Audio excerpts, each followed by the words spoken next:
कि कहीं हम अपने गुरु महाराज जी की श्रेष्ठता को, उनकी भव्यता को पहचानने में कोई भूल ना कर बैठे। संत एकनाथ जी ने क्या कहा? उन्होंने कहा कि अगर आप अपने गुरु को ईश्वर के समतुल्य मानते हैं, अगर आप अपने गुरु को भगवान की उपमा देते हैं, तो आप भूल कर रहे हैं। आप अपने गुरु को बहुत कम आंक रहे हैं। इसका अर्थ है कि आपने अपने गुरु की भव्यता को, उनकी श्रेष्ठता को ठीक से पहचाना ही नहीं है।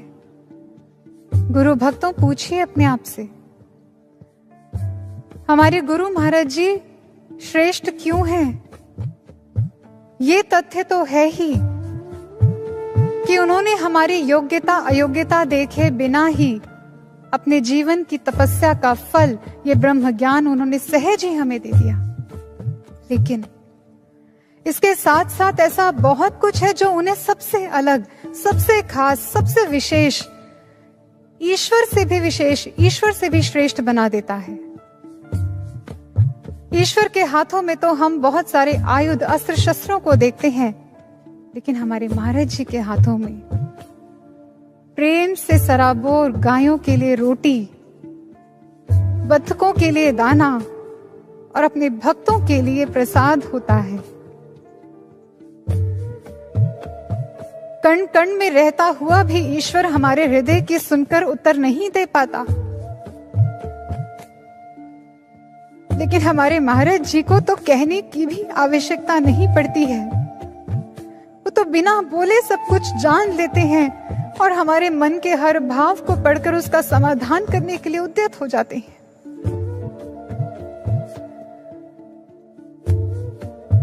इसलिए कोई उनमें पिता को देखता है, कोई उनमें मां को देखता है, कोई भाई को, कोई सखा को।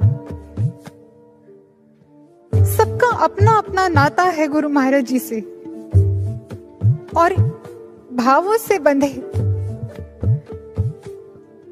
इस प्रत्येक नाते को निभाने के लिए महाराज जी खुशी खुशी अपना सब कुछ लुटा देते हैं।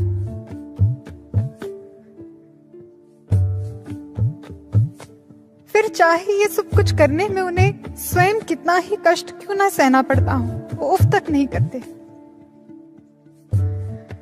मैं खो ना जाऊं इन अंधेरी राहों में कहीं, इसलिए मेरा गुरु जलता है खुद मुझे राह दिखाने को।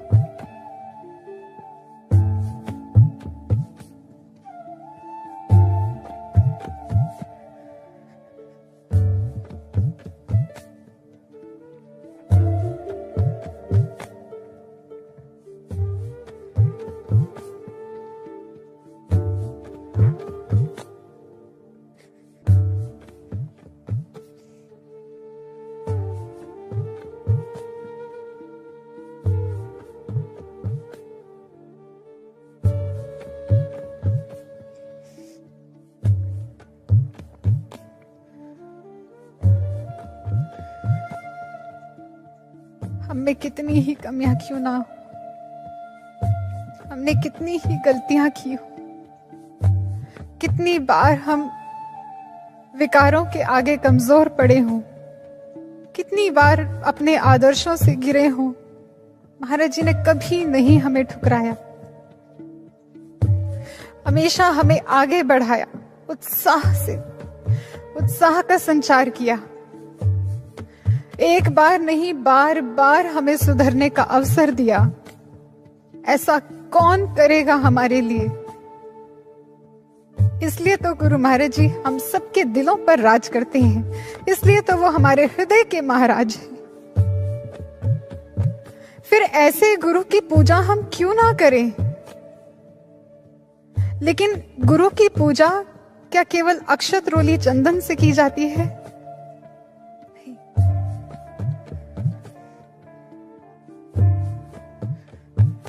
गुरुर्मूर्ति स्मरे नित्यम, गुरु नाम सदा जपेत, गुरु आज्ञा प्रकुर्वीत, गुरु अन्यन भावयेत। ऐसे गुरु की वास्तविक पूजा की जाती है। अपने रोम रोम में उसका चिंतन को बसाकर, अपनी हर आती जाती श्वास में उसके ज्ञान को, उसके नाम को बसाकर, उसके मुख से निकला हर वाक्य जब हमारे जीवन का ध्येय बन जाएगा, जब उनकी हर आज्ञा हमारे जीवन की धुरी बन जाएगी और हमारा संपूर्ण जीवन केवल इसी के इर्द गिर्द घूमेगा, हम किसी अन्य के लिए, हमारे मन में किसी और के लिए कोई भावना, उसके प्रति कोई श्रद्धा कभी जन्म नहीं लेगी। उनके ज्ञान को, उनके मार्ग को छोड़ किसी और विकल्प की ओर हमारा ध्यान नहीं जाएगा। वास्तविक पूजा तब होगी। एक बार महाराज जी से किसी भक्त ने पूछा, उन्होंने कहा कि महाराज जी, मैं जब भी आपके पास आता हूं, हर बार सोचता हूं कि कुछ उपहार आपके पास लेकर आऊं, आपको भेंट स्वरूप कुछ दूं, लेकिन मैं कभी समझ ही नहीं पाता कि आपको क्या भेंट करनी चाहिए, आपको क्या उपहार दूं। महाराज जी ने उनकी दुविधा का अंत करते हुए उनको समाधान दिया। महाराज जी ने कहा, जो हमने आपको दिया है, आप उसको ठीक से प्राप्त कर लें, यही हमारे लिए सबसे बड़ा उपहार है। गुरु भाइयों और बहनों, महाराज जी ने जो हमें दिया है, क्या हम उसको सच में ठीक से प्राप्त कर पाए हैं? क्या हम उसके प्रति एक निष्ठ हैं? क्या हम उसके प्रति एकाग्र हैं? हम उसके प्रति दृढ़ हैं? महाराज जी ने जो ब्रह्म ज्ञान हमें दिया है, हमारी ईमानदारी कितनी है उसके प्रति? ईमानदारी किसको कहते हैं, इसको एक कहानी से समझते हैं। एक बार एक कंपनी के चीफ एग्जीक्यूटिव ऑफिसर ने कंपनी के सभी सीनियर एग्जीक्यूटिव्स को इकट्ठा किया और एक अनाउंसमेंट की। उसने कहा कि आप सबको आज एक एक बीज दिया जा रहा है, और ये बीज साधारण नहीं है, बहुत स्पेशल है, विशेष प्रकार का बीज है। इससे बहुत कुछ प्राप्त होगा आपको। आपको करना क्या है, इसको अपने घर लेकर जाना है, इसको रोपित करना है, मेहनत करनी है इसके ऊपर, और ठीक 1 साल के बाद आप अपने रिजल्ट्स के साथ एक बार फिर यहाँ पर इकट्ठे होंगे, और उस दिन आप में से ही किसी एक को इस कंपनी का अगला सीईओ यानी चीफ एग्जीक्यूटिव ऑफिसर चुना जाएगा। सब बड़े एक्साइटेड थे, सब अच्छे से अच्छा रिजल्ट पाना चाहते थे अपने बीज में से, इसलिए वो घर गए और जल्दी से उन्होंने उस बीज को रोपित किया और मेहनत शुरू हो गई। करते करते समय बीता, 1 साल की अवधि पूरी हुई। अब वो दिन आ गया जिस दिन सबने अपने रिजल्ट्स के साथ वहां पहुंचना था। अब जब सभी बोर्ड रूम में इकट्ठे हुए अपने अपने पौधों के साथ, कंपनी का सीईओ वहां पर आया। उसने एक दृष्टि डाली, सबके पास सुंदर सुंदर पौधे थे, लेकिन एक व्यक्ति था जो सबसे नजरें चुराता हुआ अपने खाली गमले के साथ सबसे पीछे बैठा था।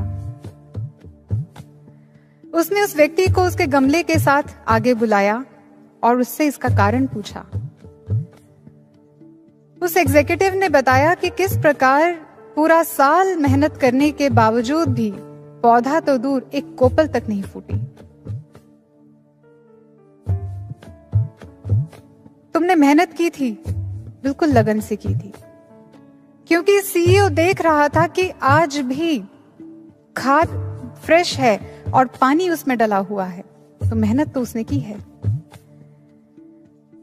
अब उस सीईओ ने सबको देखा और कहा कि अब आप सभी अपना दिल थाम लें, क्योंकि मैं इस कंपनी के अगले चीफ एग्जीक्यूटिव ऑफिसर से आपको मिलवाने जा रहा हूं, और वो वही व्यक्ति है जिसका गमला खाली है। सब बहुत हैरान हुए, हमारे इतने सुंदर सुंदर पौधे, लेकिन जिसको कुछ भी प्राप्त नहीं हुआ, वो सीईओ कैसे, क्यों? ऐसे बहुत सारे प्रश्न उनके मन में उठने लगे। सीईओ ने एक्सप्लेन किया उन्हें।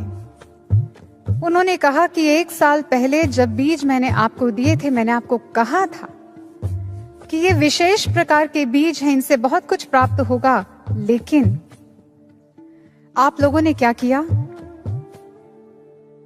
बहुत अच्छे रिजल्ट्स पाने की होड़ में आप लोगों ने कुछ समय उस पर मेहनत की, लेकिन जब देखा कि इसमें से तो कोई कोपल नहीं फूट रही, इसमें से तो कोई रिजल्ट दिख ही नहीं रहा, कोई आउटकम विजिबल नहीं हो रहा। आपने बीज बदल दिया, आपने उस बीज को निकाला और दूसरा बीज उसमें रोपित कर दिया और उसके ऊपर मेहनत की और उसका रिजल्ट है जो आप मेरे सामने लेकर आए हैं। लेकिन जानते हैं वो स्पेशल बीज कैसा था? 1 साल मेहनत करने के बाद भी इस 1 साल की अवधि के अंदर उसके अंदर कोपल नहीं फूटती है, एक निश्चित समय पर फूटती है। लेकिन जब वो निश्चित समय आता है तो वो बीज अपने में से इतने ऊंचे पौधे को प्रकट कर देता है कि उसकी ऊंचाई आसमान को छूती है। लेकिन आप ऐसा धैर्य रख ही नहीं पाए, आप मेरे बातों पर विश्वास कर ही नहीं पाए और आपने बीज को बदल दिया। लेकिन इस व्यक्ति की ईमानदारी देखिए, इसने पूरा साल उस बीज पर मेहनत की जो मैंने दिया था, मेरी बातों पर विश्वास करके रिजल्ट तो इसको भी नहीं मिल रहा था, कोई विजिबल आउटकम तो इसके सामने भी नहीं था। ये भी कितनी बार घबराया होगा, बेचैन हुआ होगा, लेकिन इसने ईमानदारी नहीं छोड़ी, इसने बीज को रिप्लेस नहीं किया, मेरी बातों पर विश्वास किया और मेहनत करता रहा, आज भी कर रहा है। और ऐसा नहीं है कि इस 1 साल की अवधि के अंदर कुछ भी नहीं प्राप्त हुआ इसे। जो अंतर विकास हुआ है उस बीज का, वो आप लोगों की आंखें नहीं देख पा रही हैं, लेकिन एक निश्चित समय के बाद इसी अंतर विकास के कारण देखना इसका पौधा कहां से कहां पहुंचेगा, आपसे भी श्रेष्ठ होगा और बहुत ऊंचा होगा। हम क्या करते हैं? जब ज्ञान का बीज हमारे भीतर रोपित हुआ,